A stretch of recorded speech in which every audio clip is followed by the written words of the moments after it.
Estado. E eu começaria, deputado, toda vez que a gente marca a nossa presença, dizendo que dentro da LDO nós estamos realmente antecipando bastante, porque nós não conhecemos o orçamento para o ano que vem. Esse orçamento só será apresentado a partir de setembro, né? Então, agora nós temos que colocar o problema da LDO. E a LDO dá as diretrizes, mas são genéricas, são gerais, e nós não é possível aprofundar em cada ponto dentro da lei de diretrizes orçamentárias. Mas eu queria alertar para um problema muito sério, que o artigo 7º da lei de diretrizes orçamentárias diz claramente o seguinte, que na elaboração da proposta orçamentária para o exercício de 2015, a projeção das despesas com pessoal, eu estou falando principalmente em relação ao servidor público, né, que aqui é bem representado, principalmente pelas professoras, que eu respeito muito, avalio toda a sua equipe, ele diz que observará o seguinte: o montante a ser gasto no item 2º, o montante a ser gasto no exercício vigente, a previsão de crescimento vegetativo da folha de pagamento, e preste atenção agora nisso, gente, e os dispositivos constitucionais.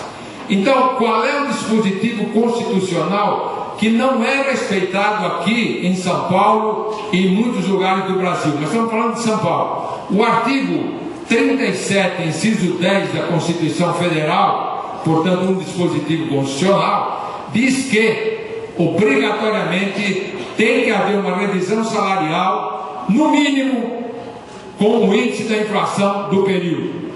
E isso é feito? Não é feito. Isso é colocado do servidor? Não é colocado. Tem alguma previsão na lei de diretrizes orçamentárias para isso? Não. Então, eu quero colocar isso claramente, porque nós estamos desrespeitando um artigo da Constituição.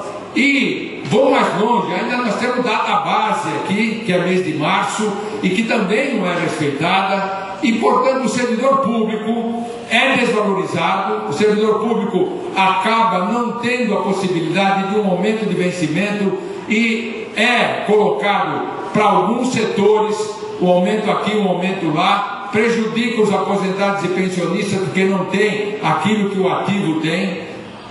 Então, é um problema importante que eu pediria aos deputados que verificassem esse problema, que analisassem esse problema, porque o servidor público não está sendo valorizado. E eu quero até lembrar que dentro do orçamento da União existe na lei de diretrizes orçamentárias um dispositivo que concede reajuste e inclusive coloca que até 31 de agosto todas as leis que forem apresentadas a respeito de servidores serão colocadas no orçamento do exercício seguinte. Então é uma oportunidade de se analisar um problema orçamentário, um problema de pessoal que hoje não é valorizado, né? Então esse é o primeiro ponto que eu queria colocar.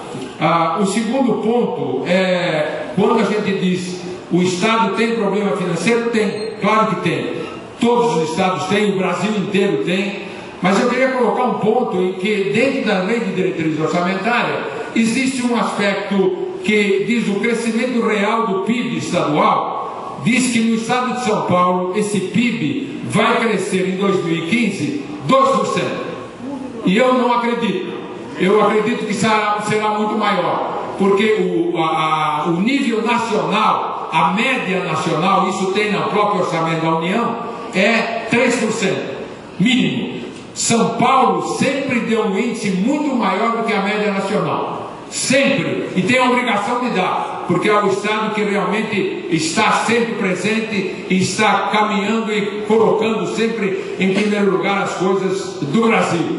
Então, se a média do Estado de São Paulo é maior do que a nacional, não pode dar 2%, e se for dar mais 2%, então vai dar um valor que vai dar um excesso de arrecadação e, portanto, mais uma vez a Assembleia, eu quero colocar, precisa verificar. Tu tira já 5 minutos.